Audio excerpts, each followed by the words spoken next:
नमस्ते। BSTC second year अपना जो सब्जेक्ट है विद्यालयी संस्कृति प्रबंधन और शिक्षा, इसके अंतर्गत आज का जो अपना टॉपिक है उसमें केंद्र सरकार द्वारा जो संचालित जो विद्यालय हैं उसके बारे में अपन अध्ययन करेंगे।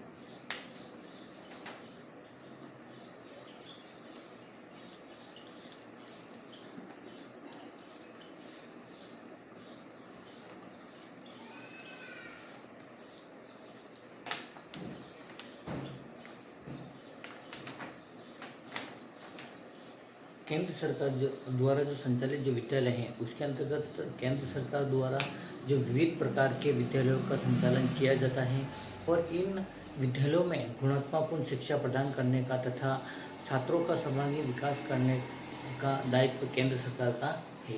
इसके अंतर्गत जो पहला जो है अपना केंद्रीय विद्यालय, सेकंड है अपना सैनिक विद्यालय,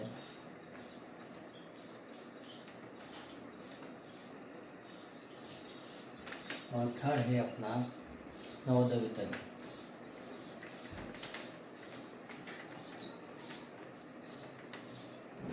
है ना। तो इसके अंतर्गत केंद्रीय विद्यालय, सैनिक विद्यालय और नवोदय विद्यालय है ना। तो अपन जो पहले अपन ये तीन जो विद्यालय, पहले अपन इस केंद्रीय विद्यालय के बारे में अपन अध्ययन करेंगे। उसमें जो बताया गया है केंद्रीय जो विद्यालय भारत में जो प्राथमिक व माध्यमिक शिक्षा का प्रबंध है और जो मुख्य भारत की जो केंद्र सरकार के कर्मचारियों के बच्चों के लिए बनाया गया है और इसकी जो शुरुआत 1963 में हुई, 1963 में हुई तथा यह तब से भारत के केंद्रीय माध्यमिक शिक्षा बोर्ड से अनुबंधित हैं और इस समय भारत में केंद्रीय विद्यालय की संख्या कितनी है, इनकी जो संख्या है 1225 है। कितनी है? 1225 केंद्रीय विद्यालय हैं और इसकी स्थापना, इनकी जो स्थापना हुई है 15 दिसंबर 1963 में, है ना। तो ये केंद्रीय विद्यालय की, है ना, केंद्रीय विद्यालय की संख्या जो है 1225 और स्थापना हुई थी 15 दिसंबर 1963 में इनकी स्थापना हुई। और केंद्रीय विद्यालयों का जो प्रशासन, अब इसका जो केंद्रीय विद्यालय है, अब इसका जो प्रशासन है,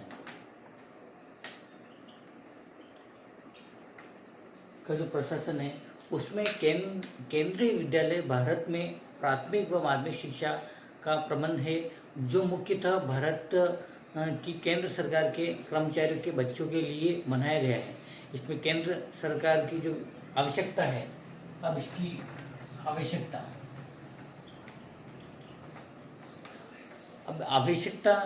केंद्र विद्यालय की जो आवश्यकता है शिक्षा का एक सामान्य कार्यक्रम प्रदान करके रक्षा और अर्ध सैन्य कर्मियों सहित हस्तांतरणीय केंद्र सरकार के कर्मचारियों के बच्चों की शैक्षिक आवश्यकताओं को पूरा करने के लिए है और स्कूली शिक्षा के क्षेत्र में उत्कृष्टता हासिल करने और गति निर्धारित करने के लिए है। फिर इसका आता है उद्देश्य। अब उद्देश्य के अंतर्गत जो बताया गया है कि केंद्र सरकार के स्थानांतरित कर्मचारी जिनमें रक्षा तथा अर्धसैनिक बलों के कर्मी भी शामिल हैं और बच्चों को शिक्षा के समान कार्यक्रम के तहत शिक्षा प्रदान कर उनकी शैक्षिक आवश्यकताओं को पूरा करना है और विद्यालयी शिक्षा के क्षेत्र में श्रेष्ठता और गति निर्धारित करना, अब बच्चों में राष्ट्रीय एकता और भारतीय एकता की भावना का विकास करना, भारत सरकार के जो स्थानांतरणीय के बच्चों चलायन जो आवासीय तथा देश के अन्य दूरस्थ व अविकसित स्थानों पर रहने वालों के लिए स्कूल, जिन्हें अब केंद्रीय विद्यालय के नाम से भी जाना जाता है। फिर इसी के अंतर्गत बताया गया है कि प्रदान करना, स्थापित करना या उन्नत करना या उनमें रख रखाव करना, नियंत्रण करना तथा उनका प्रबंधन करना, ऐसे विद्यालय को बढ़ावा देने के उद्देश्य हेतु सहायक समस्त कार्य करना। तो ये केंद्रीय विद्यालय के जो उद्देश्य है उसके बारे में अपन अध्ययन किया है। अब इसकी केंद्रीय विद्यालय संगठन की जो विशेषता है, अब इसकी विशेषता, अब विशेषता के बारे में अपन अध्ययन करेंगे। उसमें जो सभी केंद्रीय विद्यालयों के लिए सामान्य पाठ्यक्रम, पुस्तकें और द्विभाषी माध्यम, सभी केंद्रीय विद्यालय केंद्रीय माध्यमिक शिक्षा बोर्ड से संबंध है और सभी केंद्रीय विद्यालय सशैक्षिक समग्र विद्यालय हैं और 6ठी और 8वीं कक्षा से संस्कृत पढ़ाई जाती है।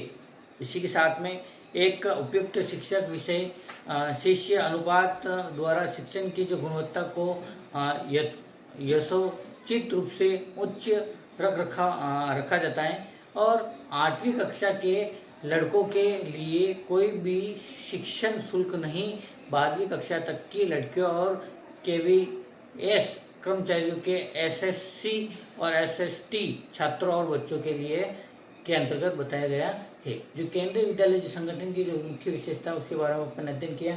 आज केंद्र सरकार द्वारा संचालित जो विद्यालय हैं, उस विद्यालय केंद्रीय विद्यालय, सैनिक विद्यालय और नवोदय विद्यालय, इसमें जो फर्स्ट अपना केंद्रीय विद्यालय है उसके अंतर्गत अपन ने अध्ययन किया। इसकी आवश्यकता, प्रशासन, उद्देश्य और विशेषता के बारे में अपन अध्ययन किया। आज के लिए इतना ही काफ़ी है। कक्षा को व्यवस्थित बनाने के लिए और ध्यान से सुनने के लिए आपको बहुत बहुत धन्यवाद।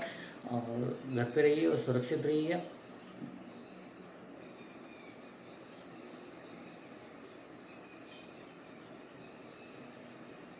गवर्नमेंट आदेशों का पालन कीजिए। धन्यवाद।